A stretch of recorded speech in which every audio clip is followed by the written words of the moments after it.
দেখো নিরাপত্তা কড়া রয়েছে, তবে পার্টি অফিসগুলোর বাইরে ভিড় আস্তে আস্তে বাড়ছে।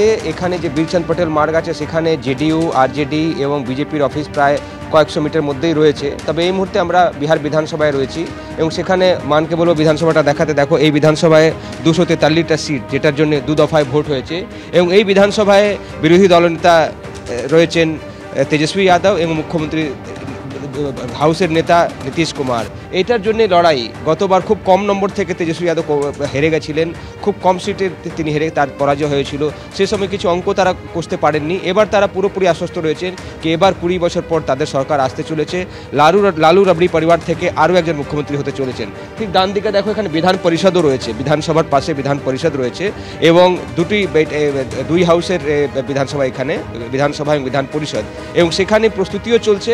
একদিকে কিভাবে সাজানো হবে, নতুন যখন হাউস তৈরি হবে তারপরে তার আগে যে কাজগুলো রয়েছে সেটা চলছে।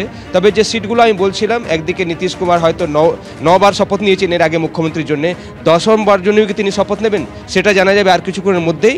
তবে এই মুহূর্তে পোস্টাল ব্যালটগুলো খোলা হয়েছে, পোস্টাল ভোটগুলো কাউন্ট করা হচ্ছে এবং তারপর স্টার্ট হবে ইভিএমগুলোকে খোলা, ইভিএম কাউন্টিং করা স্টার্ট করা হবে। কয়েক দফায় ভোট রয়েছে, 243 সিটেই কাউন্টিং স্টার্ট হবে কিছুক্ষণের মধ্যেই। এবং আমরা জানতে পারবো খুব সম্ভবত ইনিশিয়াল ট্রেন্ডসগুলো কুসুমিতা 10টা নাগাদ চলে আসবে এবং 11টা বাজতে 12টা বাজতে ফাইনাল ট্রেন্ড। যদি আমরা এক্সিট পোলটাকে দেখি, যদি এক্সিট পোলটাকে রেপ্লিকেট করে ফাইনাল রেজাল্টও এক্স্যাক্ট পোলও সেটাই হয়, সেক্ষেত্রে তো বোঝাই যাচ্ছে কি সুইপ করছে এনডিএ। তবে আশাবাদী রয়েছে। গতকাল রাত্রিরেও গেছিলাম আরজেডি অফিসে, তারা বলছেন কি এসবে তারা বিশ্বাস করছেন না। ব্যালটে কিন্তু তাদের কাছেই ভোট এসছে, ইভিএমে তাদের কাছে বেশি মানুষ ভোট দিয়েছেন এবং এবার পরিবর্তন হবে।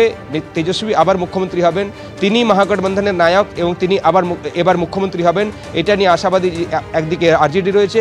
অন্যদিকে আমি দেখলাম জেডিইউ অফিসের বাইরে পোস্টার রয়েছে কি টাইগার জিন্দা হয়, অর্থাৎ যেটা বারবার বলা হচ্ছিল কি নীতিশ কুমার অসুস্থ রয়েছেন, তার পোস্টার লাগিয়ে লেখা ছিল এখানে জেডিইউর তরফ থেকে কি টাইগার জিন্দা হয় এবং 25 से 30 फिर से नीतीश, অর্থাৎ নীতিশের যে একটা সিম্প্যাথি এখানে ছিল, এটা ক্যাম্পেইনের সময় আমি এসে দেখেছিলাম মহিলাদের মধ্যে, তার ব্যাকওয়ার্ড কমিউনিটিদের মধ্যে, বিশেষ করে যে ওবিসিকে তিনি রিপ্রেজেন্ট করেন, তারা কিন্তু জোর করে এবার চাইছিল যেভাবে হোক নীতিশের পাশে তাদেরকে দাঁড়াতে হবে।